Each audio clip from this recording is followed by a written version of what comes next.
৩৫ বছর বয়সেই রিটায়ারমেন্ট, এটা কি আদৌ সম্ভব? শুনতে স্বপ্নের মতো লাগলেও এমজে ডিমার্কোর লেখা দ্য মিলিয়নের ফাস্টলেন বইটা কিন্তু ঠিক এই ধারণার কথাই বলে। আজ আমরা এই অসাধারণ বইটার মূল বিষয়গুলো নিয়ে কথা বলবো। এই বইটা আমাদের শেখানো ধীরে ধীরে ধনী হওয়ার গতানুগতিক ধারণাকে একেবারে নাড়িয়ে দেয়। কারণ লেখকের মতে ধীরে ধনী হওয়ার অর্থ হলো বুড়ো বয়সে ধনী হওয়া, আর তখন হয়তো সেই সম্পদ উপভোগ করার মতো এনার্জি থাকবে না। তাহলে চলুন প্রথমেই এই প্রশ্নটা নিয়ে একটু ভাবা যাক। আমাদের ছোটবেলা থেকে কি শেখানো হয়েছে? ভালো করে পড়াশোনা করো, একটা নিরাপদ চাকরি জোগাড় করো, টাকা জমাও, আর ৬০ বছর বয়সে গিয়ে রিটায়ার করে আরাম করো। কিন্তু এটাই কি ধনী হওয়ার একমাত্র রাস্তা? মজার ব্যাপার হলো, অনেক অর্থনৈতিক গুরু যারা এই ধীর পথের উপদেশ দেন, তারা নিজেরা কিন্তু এই পথে চলেননি। তারা তাদের জ্ঞান আর সিস্টেম ব্যবহার করে অনেক দ্রুত সম্পদ তৈরি করেছেন।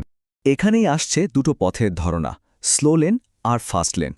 স্লো লেন মানে হলো যেখানে সময়কে টাকার বিনিময়ে বিক্রি করা হয়, মানে যত ঘন্টা কাজ তত টাকা। এখানে আয়টা সব সময় সীমিত।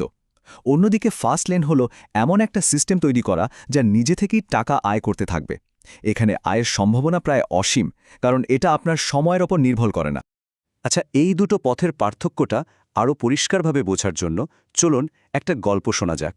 এই গল্পটা দারুণভাবে বুঝিয়ে দেবে যে একটা ভালো সিস্টেম কিভাবে শুধু ব্যক্তিগত পরিশ্রমকে বহুদূর ছাড়িয়ে যেতে পারে। ভাবুন তো প্রাচীন মিশরের কথা। ফারাও তার দুই ভাইপো আজুর আর প্লেগকে দুটো পিরামিড বানানোর দায়িত্ব দিলেন। আজুর তো সাথে সাথেই কাজে নেমে পড়ল। সে নিজের গায়ের জোরে বছরের পর বছর ধরে একটার পর একটা বিশাল পাথর বয়ে এনে পিরামিডের কাজ শুরু করল। তার কাজ এগোচ্ছিল, কিন্তু খুবই ধীরে আর অসম্ভব কষ্টে। আর অন্যদিকে প্লেগ কি করছিল?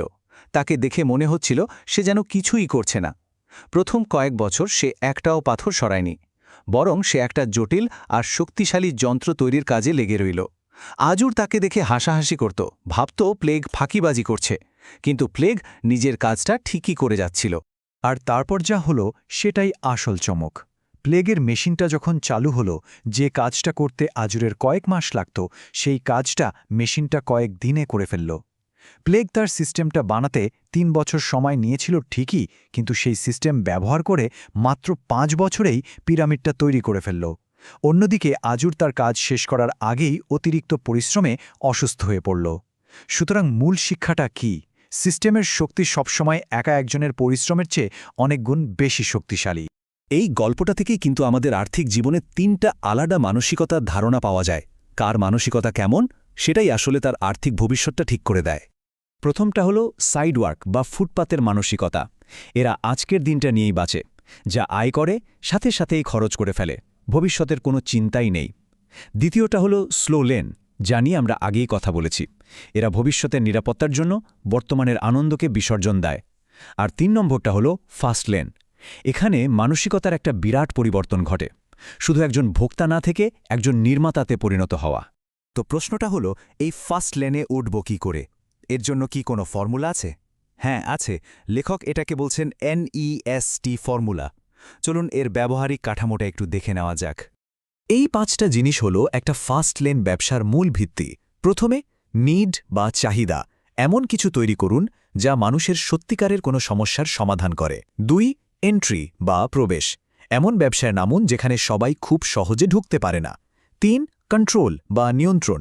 ব্যবসার পুরো নিয়ন্ত্রণটা নিজের হাতে রাখুন। ৪, স্কেল বা মাত্রা। ব্যবসাটাকে অনেক বড় করার সুযোগ থাকতে হবে, যাতে লক্ষ লক্ষ মানুষের কাছে পৌঁছানো যায়। আর সবথেকে জরুরি হল টাইম বা সময়। ব্যবসাটা এমন হতে হবে যা আপনার সার্বক্ষণিক উপস্থিতি ছাড়াই চলতে পারে। এখন মনে হতে পারে, এসব তো বইয়ের কথা, বাস্তবে কি এটা কাজ করে? অবশ্যই করে। এর একটা দারুণ উদাহরণ দেওয়া যাক। রেডিটের একজন ব্যবহারকারী ঠিক এই NEST ফর্মুলা ব্যবহার করে একটা সফটওয়্যার ব্যবসা তৈরি করেছেন, যা প্রথম বছরেই প্রতি মাসে $10,000 আয় করতে শুরু করে, এবং সেটা বেড়েই চলেছে। ভাবুন, তিনি এমন একটা সফটওয়্যার বানিয়েছেন যার চাহিদা আছে, যেখানে প্রতিযোগিতা কম, যার নিয়ন্ত্রণ তার নিজের হাতে, যা সারা পৃথিবীতে বিক্রি করা যায়, এবং যা তার ঘুমিয়ে থাকার সময়ও 24/7 আয় করে চলেছে। আসলে ফাস্ট লেনের সবচেয়ে বড় ব্যাপারটাই হলো মানসিকতার এই পরিবর্তনটা। শুধু একজন ভোক্তা বা কনজিউমার হিসেবে না ভেবে একজন নির্মাতা বা প্রডিউসার হিসেবে ভাবা শুরু করতে হবে। যখনই কোনো সমস্যার মুখে পড়বেন, তখন ভাবুন, এর সমাধান হিসেবে আমি কি তৈরি করতে পারি। এই মানসিকতাই কিন্তু নতুন ব্যবসার সুযোগ তৈরি করে দেয়। তবে একটা কথা মাথায় রাখতে হবে, এই রাস্তাটা কিন্তু একদম সোজা নয়। ব্যবসায় অনেক বাধা আসবে, ব্যর্থতা আসবে। সেই কঠিন সময় যেটা আপনাকে এগিয়ে নিয়ে যাবে তা হলো আপনার ভেতরের কেন এই কাজটা করছেন। ভেতরের সেই কারণটা যত শক্তিশালী হবে, কোনো বাধাই আপনাকে আটকাতে পারবে না। ওটাই হবে আপনার আসল চালিকা শক্তি। আর এই পুরো জার্নির শেষটা কিন্তু শুধু টাকার পাহাড় জমানো নয়। ফার্স্ট লেনের আসল আইডিয়াটা এর থেকে অনেক বড় এবং গভীর। আসল সম্পদ আসলে তিনটা জিনিসের সমষ্টি: স্বাধীনতা, স্বাস্থ্য আর সম্পর্ক। স্বাধীনতা মানে নিজের শর্তে জীবন কাটানোর ক্ষমতা, স্বাস্থ্য যা ছাড়া কোনো কিছুই উপভোগ করা যায় না, আর মজবুত সম্পর্ক যা জীবনকে অর্থপূর্ণ করে তোলে। টাকা তো আসলে এই আসল সম্পদগুলো অর্জনের একটা মাধ্যম মাত্র। তাহলে এই আলোচনা শেষে একটাই প্রশ্ন রেখে যাওয়া যাক। একবার গভীরভাবে ভেবে দেখুন, আজুর আর প্লেগের গল্পের মতো আমাদের জীবনে এমন কি সিস্টেম তৈরি করা সম্ভব যা আমাদের ব্যক্তিগত সময় বা উপস্থিতি ছাড়াই ভ্যালু তৈরি করতে থাকবে এবং নিজে নিজেই চলতে পারবে। এই উত্তরটা খুঁজে বের করতে পারলেই হয়তো কারো জীবনটাই বদলে যেতে পারে।